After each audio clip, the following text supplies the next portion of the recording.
Hi నమస్తే welcome to our channel. Pawan Kalyan కన్నా బర్రెలకే చాలా బెటర్ అనే వాక్యం ఇప్పుడు మళ్ళీ సోషల్ మీడియాలో వైరల్ అవుతుంది.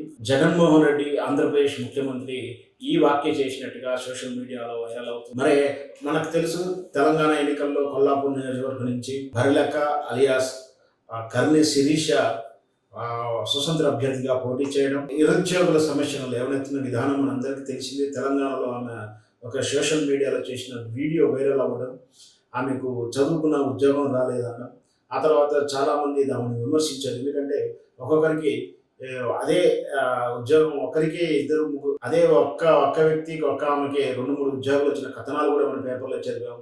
ఒకవేళ నీకు ప్రతిభ ఉంటే నీకు ఉద్యోగం వచ్చేది ఉండే, నీకు ప్రతిభ లేని దానికి ప్రభుత్వాన్ని ఎలా ఎందుకు చేస్తావు అంటూ ఆమెకు ట్రోల్ చేసిన విధానం కూడా మనం చూసాం. ఏదైతే చివరికి ఆమె ఒక చిన్నపాటి సెలబ్రిటీలా తయారవి, ఆ తర్వాత ఎన్నికల నేపథ్యంలో వచ్చినప్పుడు ఆమె ఎన్నికలను ఫ్యాక్టర్గా తీసుకుని ఎన్నికల్లో పోటీ చేయడం, నిరుద్యోగ సమస్యను 119 నియోజకవర్గాల కన్నా ఆమెలో 119 నియోజకవర్గాల్లో ఆమెకి ఎక్కువ పబ్లిసిటీ రావడం, సామాజికవేత్తలైనటువంటి చాలామంది లేదా వివిధ నాయకులు అందరూ కూడా స్వతంత్రంగా వెళ్ళి ఆమెకు మద్దతు ఇవ్వడం, కొన్ని కోట్ల రూపాయలు పెడితే కానీ ప్రచారం రానటువంటి ఎన్నికల ప్రచారం రానటువంటి విధానం మనకు తెలుసు. అయినా కూడా ఆమెకు ఉచితంగానే చాలా ప్రచారం వచ్చింది. అయినా కూడా తీరా ఎన్నికల్లో ఆమె ఓడిపోయి కనీసం 4వ స్థానం కూడా లేకుండా 5,000 చిల్లర ఓట్లు మాత్రమే వచ్చినాయి.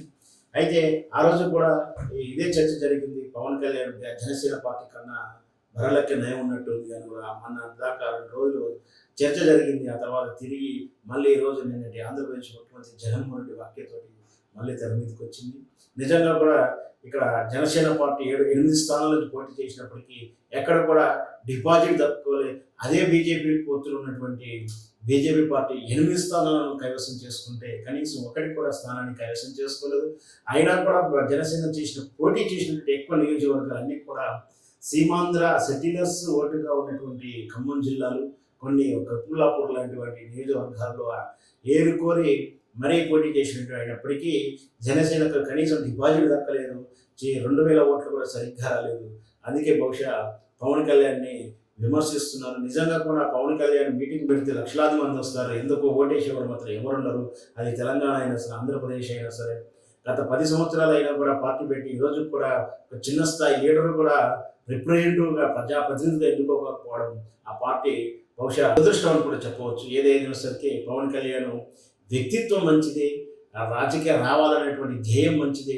మరి ఎందుకో ప్రజలకు కనెక్ట్ అవ్వట్లేదు. ఆయన పాకిస్తాన్ పేరు ఉండడమేనా, లేకపోతే ఆయన చేసినటువంటి ఉపన్యాసంలో ఆవేశం ఉంటుంది కానీ నిర్ణయాలలో ఆలోచన తత్వం ఉండదని, దాంతోపాటు స్థిరత్వం ఉండదని విమర్శలు, వ్యక్తిగత జీవితంలో వైవాహిక జీవితంలో ఒడిదొడుకులను కూడా రాజకీయంతో పోల్చి విమర్శించడం, ఏదైతేనేమి మొత్తం మీద పవన్ కళ్యాణ్ ఒక ఫెయిల్యూర్ రాజకీయవేత్తలా ఉంటాడా భవిష్యత్తులో కూడా, లేదా మెచ్యూరిటీగా తాను ఏమన్నా మార్పు చేసుకుంటాడా అనేది చూద్దాం.